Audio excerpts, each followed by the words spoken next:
All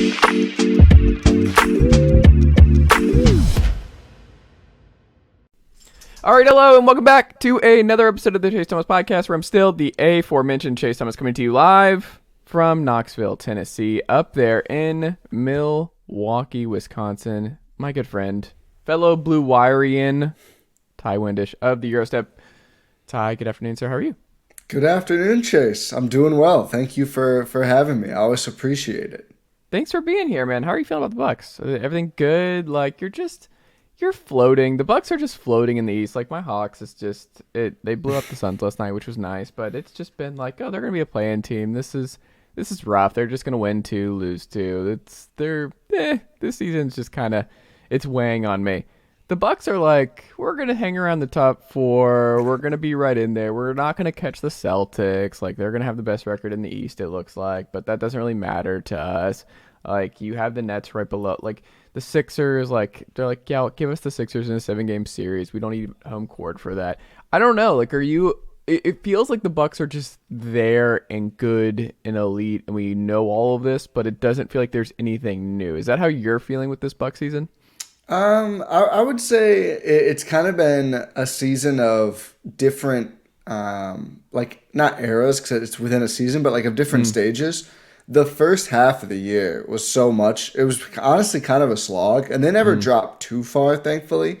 But there was certainly, that time when they went under 500 for a pretty significant portion of games after starting 9-0, and that's not fun. And I think as much as the Bucks aren't overly concerned about seeding, as you mentioned, they're not sweating like, oh, we're 2, Boston's 1, that's a disaster. They're like, no, I mean, if we have to beat Boston, we'd have to win in Boston probably either way. So, yeah, we're not going to go crazy to get that, but they don't not want to win, right? It's still a competitive team. They're not like the Cavs in those late LeBron years when they were like, if we're 4, cool. If we're 5, cool. Especially now with the play-in, I don't think anyone can think like that anymore. Yeah. But they want to win, but Khris was out. Jrue missed a bunch of games. Khris and Jrue combined, I think, had missed 51 games, or have missed 51 games, and the Bucks have played 52 or something like that. The numbers are, no, they missed 50. The Bucks have played 51. That's what it was. So, it's really been a lot of Giannis carrying, some games without him too, and, Jrue trying to carry just a team that didn't have enough ball handling.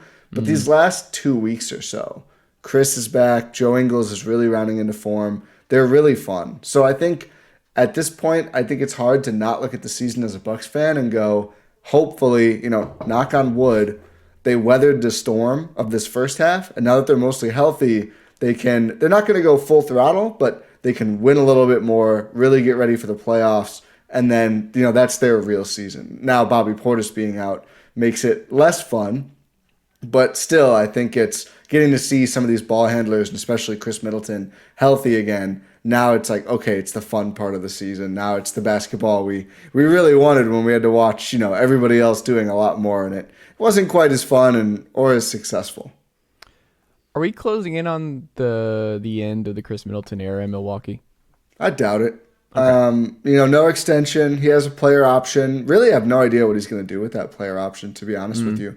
My best guess is at this point, he takes the player option for a year and either extends on that or just waits on that for a little while. Obviously, fully healthy Khris Middleton, I think, is a guy the Bucks don't hesitate to give a couple more years at 40, 50 million, whatever it ends up being by the end of it. But he hasn't been that, right? Pretty clearly. I mean, played 7 games before now coming back again since April or May or whenever it was that he went out against the Bulls in last year's playoffs. So, it's that's the complicating factor, I think, is health.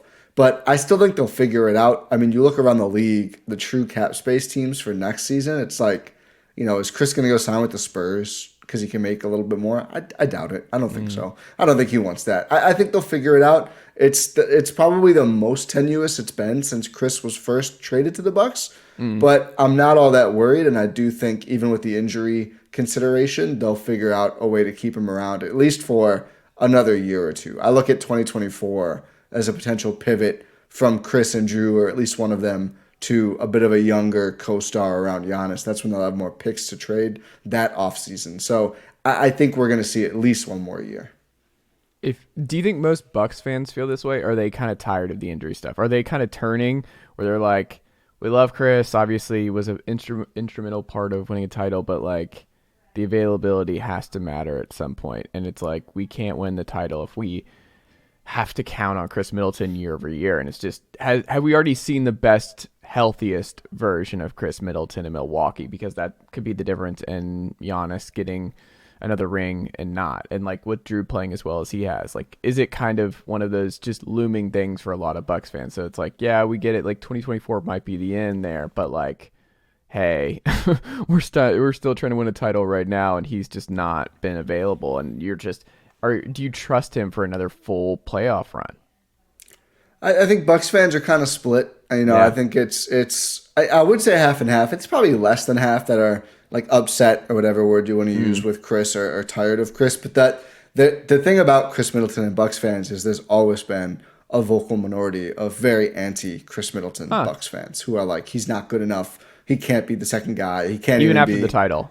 Yeah. Oh yeah. Doesn't stop. They got lucky. Whatever. You look at all the bad games he had in the playoff run. Blah blah blah blah blah. And I think maybe you could say he couldn't be the true second guy, but clearly he and Jrue are both good enough to be the 2.5 guy is what I say. Like clearly that works. I think that they still haven't lost a playoff series when they've all played together. Limited sample, but it's pretty impressive.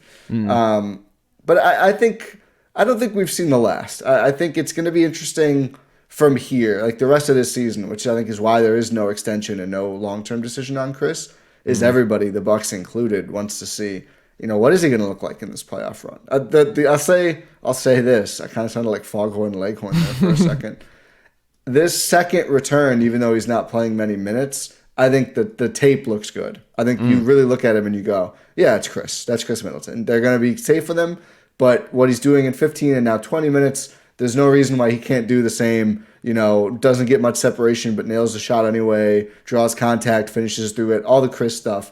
He'll be able to do that in 30 minutes too. It's just about ramping him up safely. So I think it'll a little bit depend, but personally, I think he'll be okay. I think you look at his injuries, they're mostly unrelated. It's kind of fluky stuff, and I think what killed him this year was his ramp up was so thrown off by the surgery. And going back to his Texas A&M days, the reason he fell in the draft was a knee injury he suffered that he always kind of ramps up his season prep for, and that was disturbed. And then whether it's getting sick, which whatever went through the Bucks and a lot of the NBA, like George Hill said he lost 10 pounds. So I think that went through.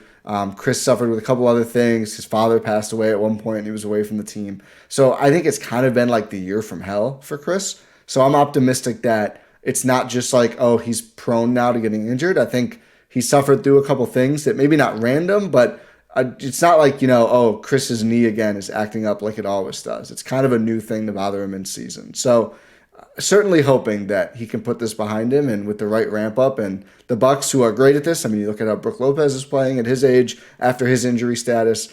I think you've kind of got to trust them, both, practically that you're not going to trade Khris and get better this deadline, and just, to root for a guy who's been a Buck for 10 years and really done a lot for the franchise. So there's no trade for Khris Middleton that could make you better post-deadline? Not at the deadline. I don't think so. I don't even think at the offseason. The problem is, this has always been the problem with Bucks fans who are like, we got to trade Khris. Okay, for who? You're going to trade him for a younger, better player? Why? Why is the other team like, yeah, sure, we'd love to do? No, it doesn't make any sense. Usually the older players get traded for like developmental guys and picks, and that's great for the Raptors, who are, right, where are they going? We don't really know. We have Scotty Barnes. Maybe we can be good next year with Pascal still here, but whatever. Like you're not getting OG or even, like OG Anunoby and like Gary Trent for Khris Middleton's not happening, something like that. I mean, I don't think it would. And even if it did, like, does that improve your odds this year over Khris if he's healthy? Yeah. Like you kind of need that elite shot making, and you kind of lose that in that deal. So, and again, I don't think the Raptors would even want to do that. I mean, I had someone tell me the other day, like, oh, what they should do is Khris and their 1 first for Pascal Siakam, and I was like, yeah, they should do that. The Raptors will never do that ever. They should trade him for Nikola Jokic too, I think. But good luck convincing the other team. So I just don't think there's ever really been a logical Khris trade. I think it would have to be off season, and it would have to be like them bundling like Khris on a sign and trade or like expiring or something, and a lot of picks to get someone younger, and maybe even a 3-way trade. I just don't see anything that is going to make them better right now. And as you know, I mean, contending teams don't really like to shift the whole rotation in the regular season if they have to. I think the Bucks will go get Crowder and drop him in like they did with PJ 2 years ago. But I don't think they want to trade Khris right now and try to refigure out everything that they do, 3 months before the playoffs. Nate has no problems changing up the rotation each and every game. Neither does Mark Daigneault, so maybe it's not that big of a deal. I hear the Thunder are just like playing some different guys all the time. Maybe because the Thunder aren't real outside of SGA. Yeah. Like there's like 2 Jalen Williams on the Thunder right now. You just go through it, and I'm like, there's no way I'm ever gonna have a good grasp on who the Thunder is until they start really contending. Like it's chaos. Like I don't know. There's so many young guys. Yeah. I'm like, which one are they trying to trade again? Which one do they love? I'm not sure.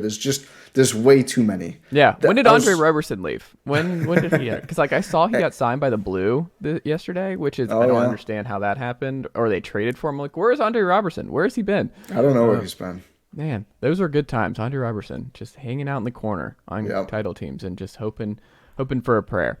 Has Giannis been any different than the last 2 years? Because it was interesting to see like around the league what people wanted to do for their first team all-stars, and most were leaving Giannis out of their first team this year, and I wondered how much of those people were actually watching Giannis night in, night out. As someone who is watching Giannis night in, night out, do you think he has been, I don't want to say worse because it's like he's still an MVP level player. It's like I hate using the word worse with him, but like, is he doing anything differently this year, or is it just Joel Embiid is playing at another level, Kevin Durant when we saw these playing at another level? Like what is real with Giannis this year as opposed to the last 2? Yeah, I mean, I think one, people have just gotten tired of him to a certain extent, because it's like you say, I mean, people, you hear all the talk, and I think, I listen to the Lowe post a lot, and I love Zach Lowe, but every time Giannis comes up in like the little MVP or All-Star, it's like, the efficiency's really down and everything else. And it's like, 32, 12, and 5, and the Bucks have been one of the best 5 teams in the league all season. Like, it's kind of ridiculous just to hand wave that away. And his efficiency is lower. I think it's a couple conflating things. One is, again, as I mentioned, all the time without Khris and Jrue, and it just made life really hard for him. The Bucks perimeter players that were available just really weren't up to par, and the teams were able to do the old build a wall, as my co-host Rohan Kadi prefers me to say, build a barrier. The wall term scarred him. But, the paint's just full. And so, of course, his shooting percentages went down a little bit around the rim because he's got to go through 3 guys every single time, in a way that when Khris and Jrue and now Joe Ingles, who's been great and opening things up on the outside, and Pat Connaughton missed a bunch of games to start the year too, when those guys are healthy and playing well and hitting shots, defenses can't really do that. You can't afford to just totally ignore the rest of the court like earlier this season they were, when it was, some other players for the Bucks out there who maybe aren't as terrifying to you. If, Javon Carter's had a nice season. He kind of had to be their starting point guard for a while. That's asking a lot of him. That's not really his skill set on a contending team. So I think that goes into it. And also a little bit of variance. He shot mid-rangers especially well last season and really did not to start the year. And I think that percentage is coming up. He's on a little bit of a 3-point barrage lately, which means he's like, 2 for 4, 3 games in a row, and everyone gets excited. I'm not buying in that he's like a sniper yet, but, that the shot has looked good and he's stepping into him more, which is nice. But I think his jumper is coming around. But it was really just really cold stretch to start the season. And I don't know if that was, just kind of random variance, which we see with shooters, especially ones who aren't elite shooters, or whether that was, Giannis didn't get a full summer off either because he went to play with Greece and Eurobasket and all the other work he had to do to kind of carry the team. And, he had a lot of games in the high 30s and 40s, really dragging the Bucks to those point totals early on. So, yeah, I think he had to work harder than usual with the Bucks. I think he got it done, and the team's record is kind of a testament to that. And, yeah, I thought it was a little silly how quickly it's like, we don't even have to talk about him in our MVP segment because his true shooting is down 8 points or whatever, and he's going to come off the bench in the All-Star. They're nitpicking with Giannis. Like everyone's nitpicking. That's what frustrated me, because I felt like you listen to other guys' MVP cases, and it's like, why should this guy be MVP? And you get to Giannis, and it's like, what are the reasons we shouldn't even talk about Giannis here? And it's like, how about you look for the reasons he should be? How about scoring the most he's ever scored? How about who hasn't been there for him? You look at Jokic's first MVP, was it? When it was like, oh man, he really dragged that team. That's what Giannis is doing now. And I'm not even saying he should win MVP. Like, I think Jokic has a great case. I think Embiid, whoever else. There's like no chance they give a third one to Jokic. No way. The Embiid game, honestly, I think before then he was the guy I thought was going to win it. Right now, I do think it's kind of like, is Tatum going to make a surge? Maybe. He was great in his last game. I wouldn't cut out Luka. Luka is still just sitting there because I think if they trade Christian Woods, where it seems like that's where they're going, and they're going to move Dorian Finney-Smith maybe too. Like, I still think the Mavs are winning the West. So I think if he can still get around that third, fourth seed zone, which that's going to be tough though. I don't see. I'm a little worried. I think they keep putting it out there through some folks around the team, like they would trade those guys in the right deal, and I think would before DFS. But I think they're kind of thinking like, let's just get through this year, and then like I'm saying for the Bucks in 24, we can make our bigger splash in the offseason. So if they make a move and get better, I could see that. Right now though, I just look at their team and I'm like, it's going to be hard for them to finish high enough for Luka to win. As great as he has played, that's going to be what it comes down to for him. Yeah. I also think I thought it was kind of funny. We thought like Embiid missed his moment, right? Where it was like, not this year for Embiid to win MVP. Then I don't know if he'll ever have enough juice or healthy enough for a full run. Yeah. And then this year, you're like, I mean, if it's not this year, when are you actually going to give Joel Embiid an MVP? Is he going to go through his whole prime without one? That seems wild. Yeah. I don't know. He's another dark horse. I think if the Sixers finish second in the East and they keep this trend going, then I mean, you could definitely see that too.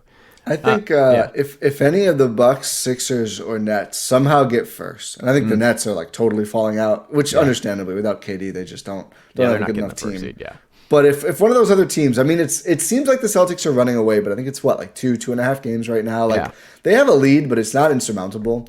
I think if one of those other, like if Giannis or Embiid leads their team to first in the East and probably then NBA too, I think it would probably go to them. And I think if the Celtics finish first, then it's going to be like, it might be pretty open, depending on the West, if the Nuggets stay up. I don't think it's impossible for Jokic to get 3. I think Jaw's not out of the question either. Like if Jaw's healthy and the Grizzlies get first seed, I think he's probably in that conversation too.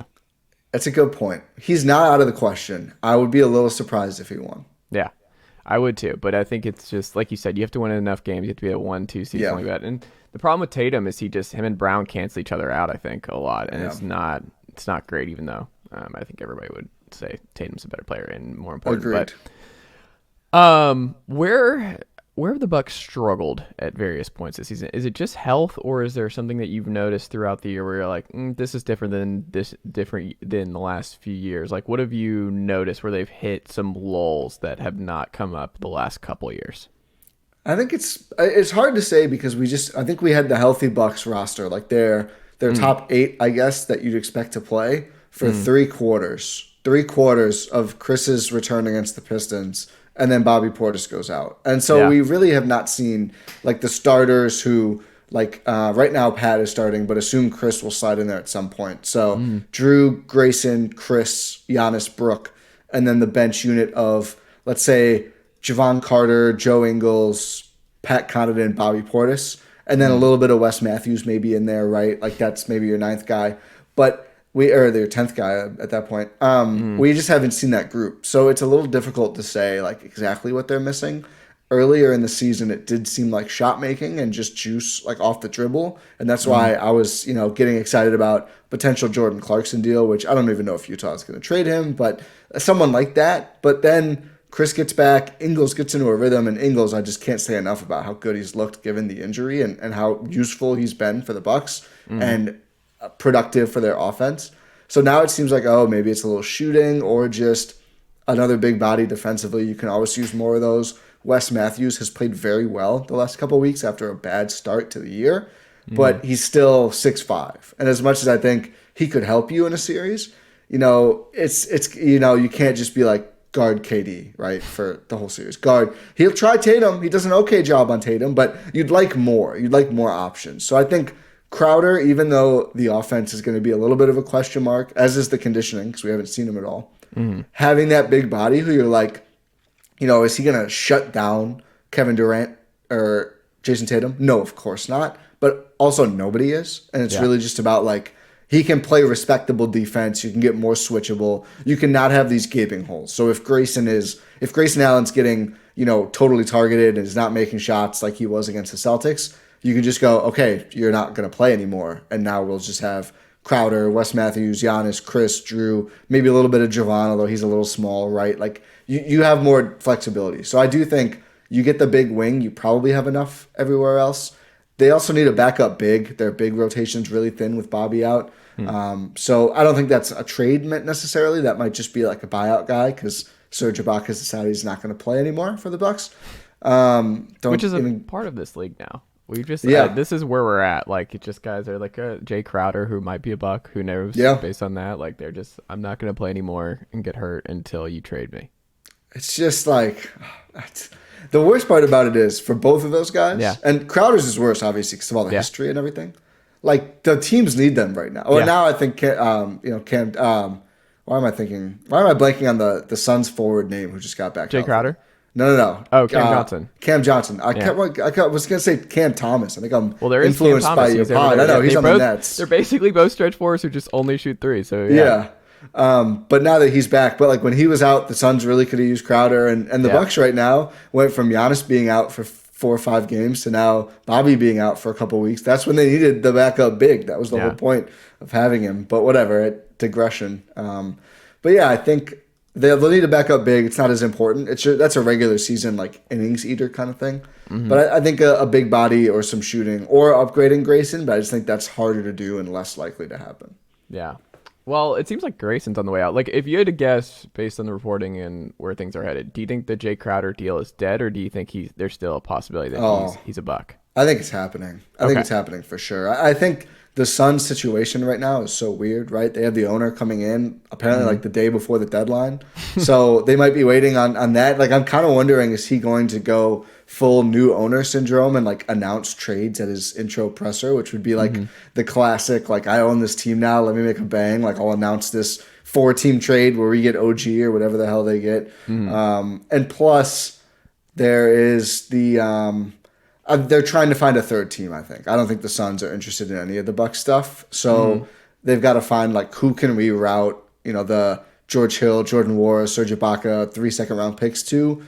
They send a forward to Phoenix. Phoenix sends Crowder to Milwaukee. So I think both of those things are going on, and that's why. But I mean, the fact that the Suns gave the Bucks and only the Bucks permission to meet with Crowder, and they did, presumably to talk about an extension or a role on the team, it just seems like that's going to happen. It's just a matter of what exactly ends up going to Phoenix and what third or however many teams are involved. Maybe it's directly part of the trade where someone on the Raptors or John Collins or whoever goes to Phoenix even. So I just think there's so many moving parts for the Suns that they're kind of like, yeah, we'll send Crowder to the Bucks. The Bucks will send stuff somewhere. Let's figure out the other parts now. That's not sourced at all. That's just my read on what's happening with those teams. And there's just, like I said, so much seems like going on in Phoenix right now. The Bucks are probably like, can you just trade us Jae Crowder already, please? Like, we're ready to have Jae Crowder on our team. But I think the Suns are not quite there yet.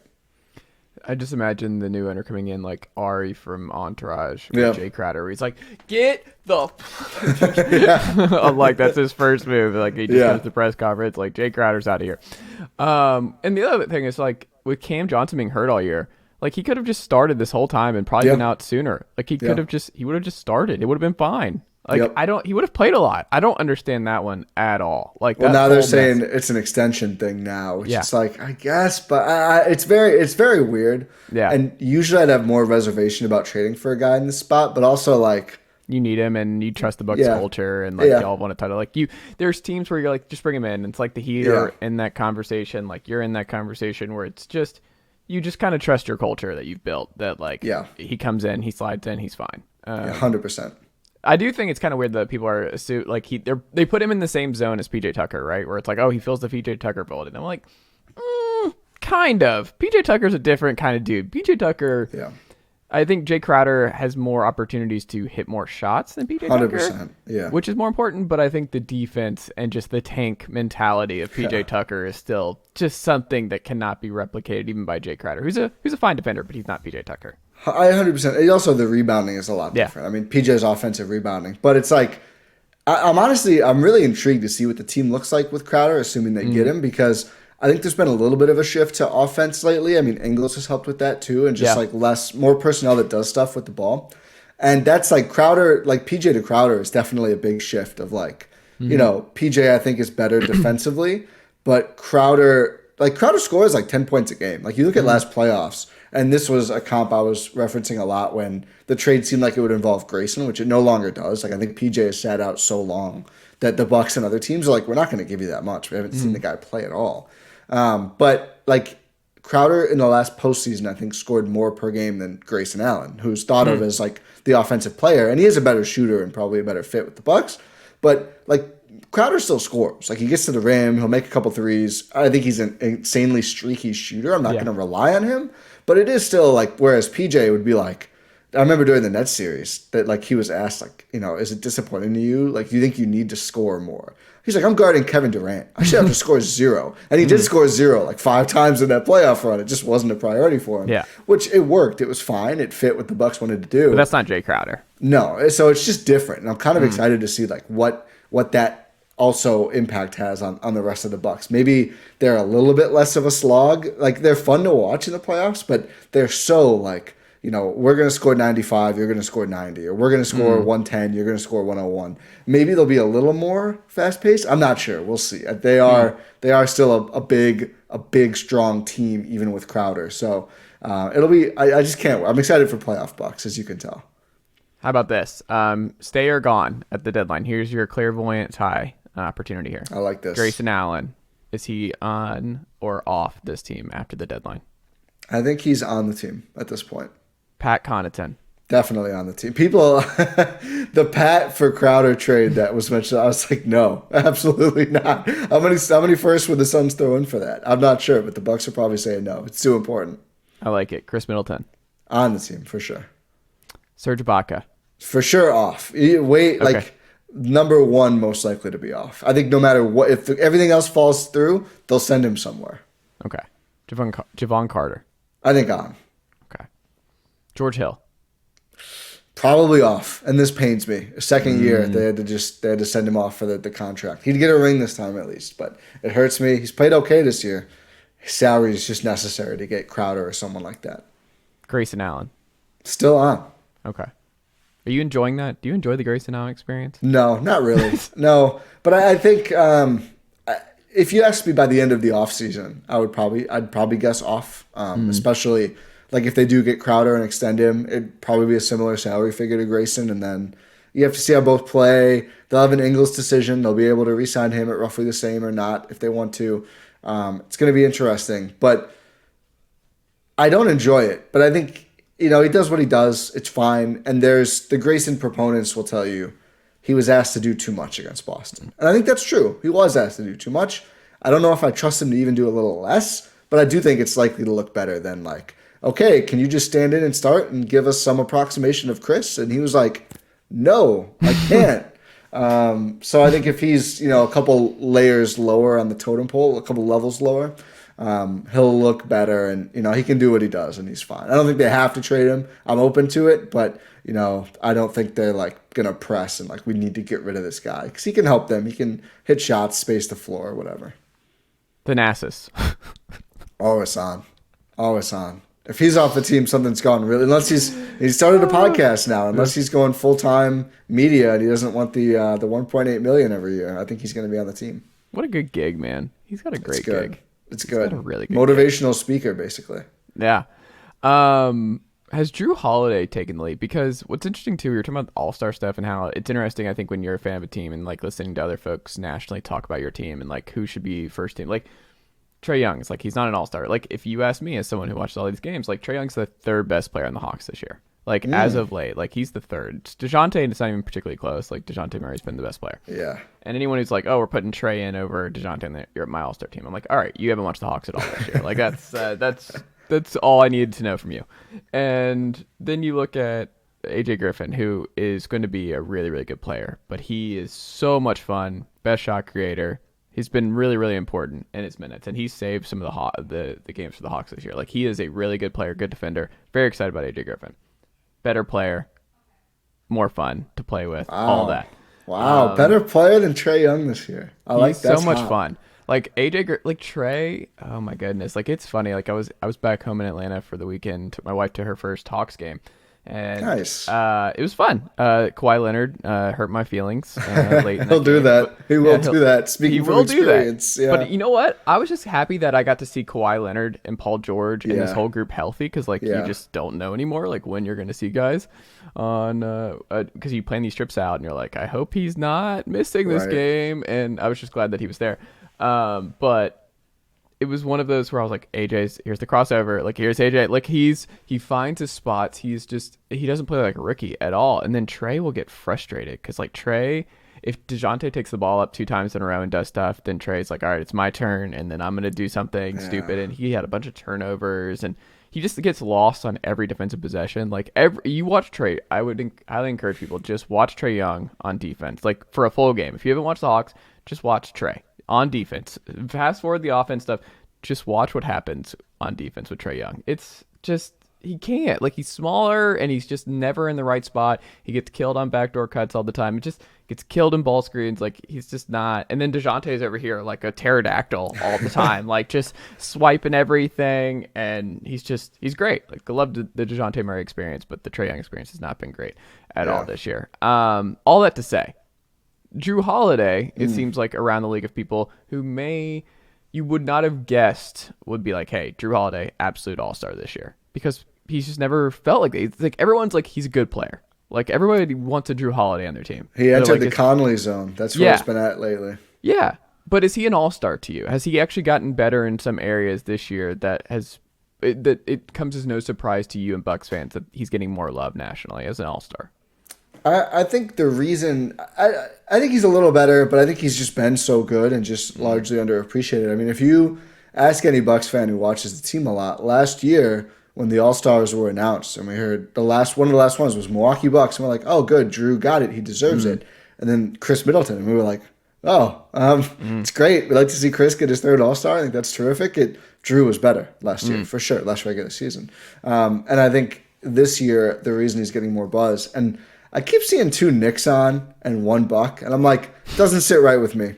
Does not sit right with me. You watch Jrue play the quote-unquote all, and I think Jalen Brunson's good. I'm not doing I think Jalen Brunson's good. I don't want to take anything away from him. Watch Jrue Holiday. Actually, Jalen got the better of him in one of the games. But watch Jrue Holiday play these other all-star players, and he usually has the better night out of the all-star guard he's going up against. Jalen Brunson did get him in at least one of those games. But, other guys, Trae Young for sure. The Cavs all-star guards. I mean, Donovan is going to do stuff to everyone, but when the Bucks have beat the Cavs, it's in large part because Jrue is like taking turns putting those guys into a locker. And I think the appreciation has been there because Khris has been out and Giannis missed some games, and he's had to do a lot more when he's been healthy. I think he missed like 11 games this season or 10 games. And those were rough. But he's had to score more. He's had to facilitate more. And he's shot the ball really well, which he does on and off as a Buck. Mostly on.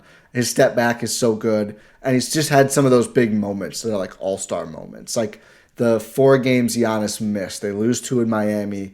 And then they have a back-to-back against the Pacers. And I forget who the other team was. And maybe the Raptors. And Jrue willed them to win in both fourth quarters. Like, he just took over. And he's like, we're going to win these games. And it's important. Like, those kind of wins, like 2 wins without Giannis, without Khris, everyone else, that matters a lot. And without Ingles for one of them, because he's not playing back-to-backs right now. And there's been a significant amount of games this year where it was like Jrue was the reason they were able to win that game. And his stats look better because of it, I think. He's scoring more because he has to. His assist numbers are high, everything else. So, and what he does on defense. So I think the hope is, and we'll find out tonight from when we're recording, the hope is the coaches appreciate that and his defense enough to give him one of the last spots. Because I do think he's been deserving. I would have argued Brook earlier in the season. The shot has fallen off a little bit. He'll probably be on an all-defense team again, if not DPOY. I'll be happy enough with Jrue, but I do think I would like to see Jrue make it. Yeah, it feels like that ship is sailed with Brook. Brook's like he's not what you want in an all-star game. Like, he's just fine, but he's like, he's an all-star. He's an important linchpin to a team that can win the title. But it's like, no one wants to see the drop coverage stuff from Brook Lopez in the all-star game. I think Brook would shoot like 23s if they let him play in the all-star, to be clear. His numbers are up. I think he would have fun with it, and he'd be fun to watch. But, I get that, if one of the Knicks goes over Brook, he comes back the next game after the all-star game, and he's just firing him. And you're like, no, Brook, no, no, that's not what you're doing. anymore. We're not in that anymore. Yeah. I like it. We'll end on this. The lineup that you trust the most to get Milwaukee back to the finals this year is what? What do you think? And let's go ahead and assume Jae Crowder is in this deal. Like, you think he's a buck, and based on where the guys you have and the guys you expect to have, what is the lineup that you trust the most to guide this team back to the finals? I'm going to be boring because I think there's some really fun ones with Ingles, who I still do think the lineups that have all of Khris, Jrue, Ingles around Giannis are going to be some of the most fun lineups for the Bucks. Because do you think Ingles could close? No, I don't. No, I don't. I think that would be a fun lineup to pick, and I'm excited to see more of it, but I'm not picking it. And then, of course, the super switchy with Crowder going small, I think is really fun too. But I'm going to go with the bread and butter, tried and true, Jrue, Pat, Khris, Giannis, Brook. And I think that's the guys that have been there before, the guys they trust, 5 of the 6 probably most important players in 2021 when they won it all. I think they just trust those guys the most. I don't know how often that lineup will close. I do know, although he's not a by default starter, I do think Pat Connaughton has a good chance to close a lot of games just because he does everything at least well. Right? He's like a player who doesn't have a glaring weakness anywhere. Depends on the matchup. Sometimes they might want to go more defense over him. It wouldn't surprise me if Crowder got there. But I think Connaughton's versatility, becoming a really elite, fast catch and shoot 3-point shooter, the ball doesn't go down. He catches it and it just goes straight up. There's a lot of value in how he shoots. And they just trust him, and he's been there for so long. So I think it's those 5. But I'm really excited to see, what is, Ingles in there and go small with Giannis. Or they can do Portis to not go as small. They'll be able to do Crowder and be more switchable. The whole thing is they'll have a lot of options, hopefully. And that in itself is pretty exciting because you look at when they won it, Bobby doesn't play against the Nets. Brook doesn't play that much against the Suns. Giannis didn't play against the Hawks, not because of matchup, because he got hurt. And they had to go different modes, and they were able to. So I think that's important for them, that they'll have a couple of switches that, they're not going to be the most tactical team like Nick Nurse throwing out 50 different coverages, but being able to have different modes is big for them. So I think it'll be important that they have multiple, but I'll go with the guys who have been here the longest as the one I really trust the most to get it done. I lied. I have one more thing. Yeah. 1 through 3. Healthy Durant implied here. Most you don't want to play the most. Who stands in the way the most of the Bucks winning the East again versus least afraid. Healthy Sixers, healthy Nets, healthy Celtics. 1 through 3. How would you rate? Celtics, Nets, Sixers. Okay. Would not. I mean, I want them to beat the Celtics. It's not like I don't want to see that series, but I think that the Celtics, I still think their highest gear is the most damaging. I think the Nets more than the Sixers. I kind of like the way the Bucks match up with the Sixers, and I don't trust Harden in the playoffs still, which you could say that's like a narrative take. I can say we've seen it happen enough times where it's not just a narrative anymore. And the Bucks are just so damn big that I think Embiid can play well against them and has had great games against them, but Brook and Giannis as the back line is probably one of the best options in the league to go up against him. So I don't hate going up against the Sixers. I'm not as afraid of them. But I think the Nets, just because of KD and Kyrie at their very best, can just be hard to keep up with. And Claxton's leap factors in pretty big there. I still think the Bucks would beat them, but I think at their absolute apex, they threaten me a little more just because I've seen KD in a 7-game series. And it's Jesus, man. I don't know how I still don't know how the Bucks did it, to be honest. But the Celtics just have another level as a team. And I've just got to put them first because they're the ones who've done it most recently. There you go. Ty, this was great. I appreciate you making the time this afternoon. What can the good folks check out from you over at GSPN and the post Aaron Rodgers coverage with your Packers stuff? You got Christian Yelich getting ready to get traded by the Brewers because y'all are going to go even cheaper. No. Yelich, starting left fielder for the Atlanta Braves come July. Christian Yelich, it's a good time. Do you have any more Contreras to send over? Maybe we could talk about that. No, we are done with it. We could save a lot of money. I mean, that's he's gonna be good for y'all. I think he'll be a star in Milwaukee. I hope so. You mean Contreras or Yelich? Oh, Yelich is over. The health in his head. But I would love good leadoff hitter now. Good leadoff hitter now. He's embraced it. Props to him. That's a difficult transition. We have even better baseball talkers and certainly better at football talkers than me. Hopefully the post Rodgers era. If you ask our guys on Talk of the Tundra. Yeah, because you're a Saints guy, right? Yeah, I'm kind of in between now. The Okay. Saints are kind of losing me to be. I'm not. I do the coverage now for the pod, and Yeah. it's the regional team, and the Saints. It's like I'm not gonna go out of my way to watch Dennis Allen coach Andy Dalton, and then to go Aiden. I understand. They're It's not also the moving me Saints. to. Like you could be a Falcons fan. Like I can go get you some Falcon stuff. I'll ship it up your way. You You'll know, love it. Some things haven't faded from the Saints, but you can Well, check hold out on. all There of our was pods. one. Who was the last player to go up into or who was the first player to go up into Lambeau and win a playoff game Ever? ever? I couldn't tell you. Michael Vick. Oh, really? Yeah, Falcons in Lambeau. Wow, I did not Beat know Brett that. Favre. That part I can believe. That was a fun night. I still remember where I was watching with family. It was fun. Fun time. Brett just closing his eyes and whipping it, and somehow won a Super Bowl, 3 straight MVPs or whatever it was. What a career! But GSPN.info you can find. We have Bucks pods, Brewers, Packers. Make time for this, which is like TV, films, and just other stuff. So a lot of great content, and appreciate anyone who checks it out, and you on that appreciate one? you. Not as much. I'm Okay. hoping when Succession comes back. I haven't been able to. Oh, can't wait. Also, Yeah. did they not say like when it was coming? Is there March. a date? March. It's early March. Yeah, we're like a month out now. It's coming up. So Thankfully. you got Succession, you got Yellow Jackets, which is my jam. Like Yellow Jackets is my favorite show right now. I don't know if you've watched that. No. Dude, Yellow Jackets is a banger. Yellow Jackets is a banger on Showtime. My favorite show. If you like Lost, did you watch Lost? No. See, I'm not in the loop on TV, I feel like. I'm like Succession, the Bear I really liked, but it's like I pick and choose. The Bear's pretty good. Yeah. The Bear's pretty. You kind of look like the guy from The Bear. I'll take that as a compliment. Yeah, it's a compliment. You Yeah. you just said that, and I'm like, you do kind of look like him. That's funny. I won't try to do the voice. I'm Midwestern, but it's a very different Midwestern. I can't do the Chicago voice. I can't do it either. I grew up like in the South and Atlanta. It's funny. Like I don't have any Southern accent whatsoever, but my late grandmother had like this beautiful like slow Southern, which I always envied. Like slow Southern, like classy slow Southern it's like they're talking in cursive where Yeah. I'm coming down and you're just like, whoa, that's it's a beautiful thing. But like my voice, I have Kansas. I remember taking the quiz and it was like, you have a Kansas accent. And I'm like, what is that? How do I get a Kansas accent? How does that happen? It probably works for podcasting and everything though. Yeah, I wonder what I gotta take this quiz. I don't know if I sound like I'm from Wisconsin or not. Probably depends what I'm saying. Yeah, there might be like little ticks, like little yeah. things that you just it comes out and someone's like, "Oh, clearly Wisconsin." Like, yeah, big cheesehead. There you go, Ty. Thank you so much. Always a pleasure, and I'll have to talk to you again soon. Looking forward to it, Chase. Thanks again.